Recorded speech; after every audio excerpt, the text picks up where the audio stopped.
Hey everyone, welcome back to the channel. In this week's video, I'm going to talk a little bit about a dynamic that occurs when you're salmon fishing that you sometimes don't even realize that really does improve your odds of getting bit. And if you can harness this technique and put it to use for yourself, you'll have a lot more success in the water. So stick around.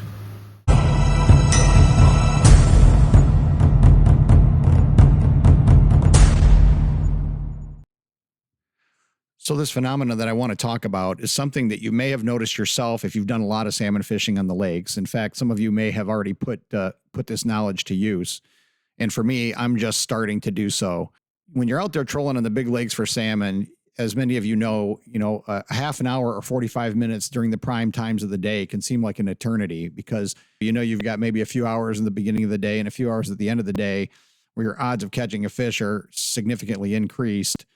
And that short amount of time when you're not getting anything and you're in an area of fish, it can be very frustrating. You can maybe think like, what am I doing wrong? I know there's fish down there. It's the right time of day. So I thought the best way to illustrate what we've noticed over the years in fishing Lake Michigan for salmon is to just show you a video clip first, and then I'll kind of explain the significance of the clip. So here we go.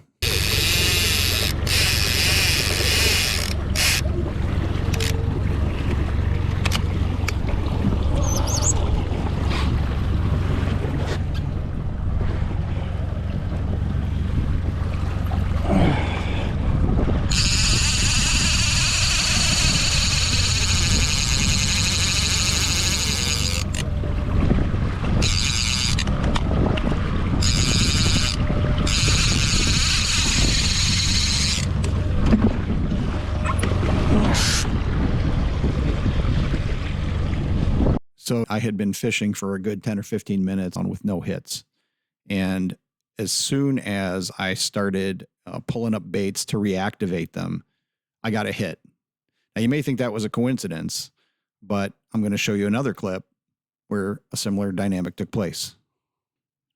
So in this clip, it's a little bit grainy because it was really low light out there, but I had just popped this left downrigger to reactivate the glow-in-the-dark lure, and I only got a couple of cranks up, and sure enough, the right downrigger went off.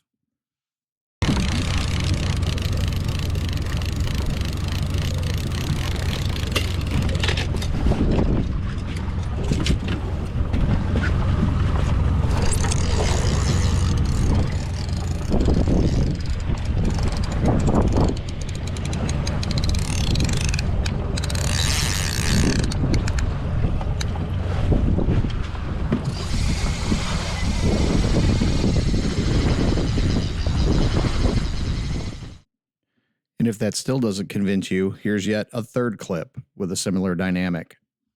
So this clip's just a little bit longer, and what you didn't see is just before this, I had just set this left downrigger down and then immediately went to my dipsy rod to bring it in a few feet, sat down for just a second, and then popped back to adjust the tension on the downrigger rod, which is what I'm doing here.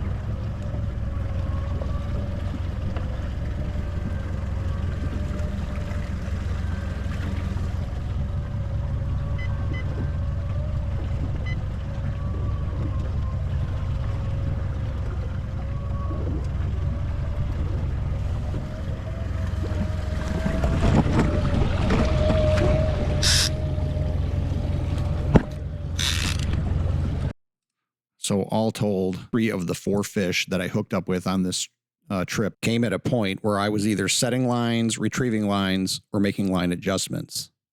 And so now let's talk a little bit about why that happens. So a lot of times, and you can find videos on YouTube, actual footage of this. You'll be trolling along, just nice and even, steady pace, and a fish will show up in the background and look at your lure, but ultimately decide it's not convinced. But when you move that bait up and down, that to them mimics what a weak or injured fish in a ball of bait looks like.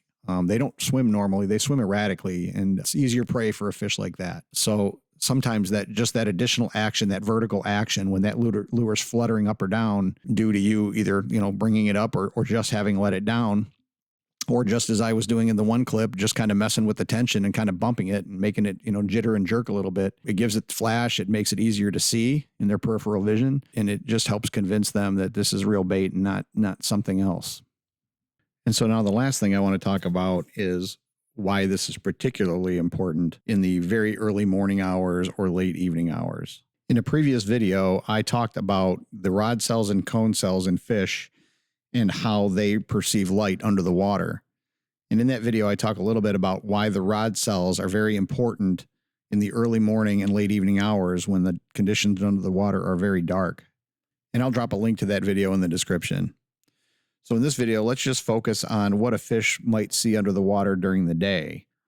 When the sun is up and the conditions under the water are very bright, the fish's field of view is about as large as it will get. This means that anything else going on under the water can be seen when it's in that field of view, including balls of bait.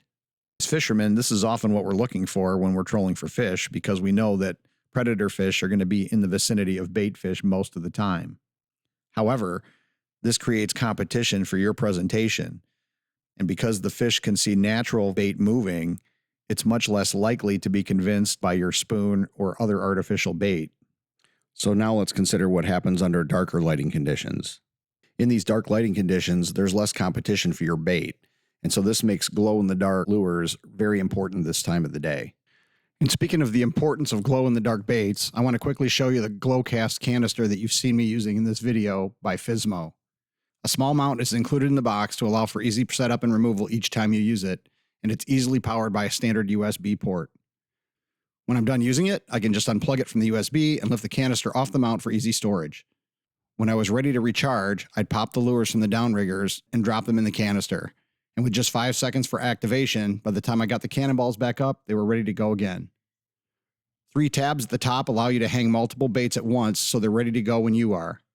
If you're looking for an easy activation system for your glow-in-the-dark baits, I highly recommend Glocast by Fizmo, and I'll drop a link in the description to this product. Now back to the video. Because fish are predominantly using their rod cells, which are more sensitive to movement, that up and down vertical motion will do a lot more to get that fish's attention. So the bottom line is this. When you're out there in the early morning and late evening hours, which are considered those hot times of the day to catch these fish, make sure that you're checking baits often. And this will do 2 things. First, it will make sure that your glow-in-the-dark lures stay activated. And 2, by continuously bringing these baits in and letting them back out, you're actually increasing the odds that you'll catch a fish. Well, I hope this information helps you put a few more fish in the boat. That's about going to do it for this video. So thanks for watching, and we'll see you next time.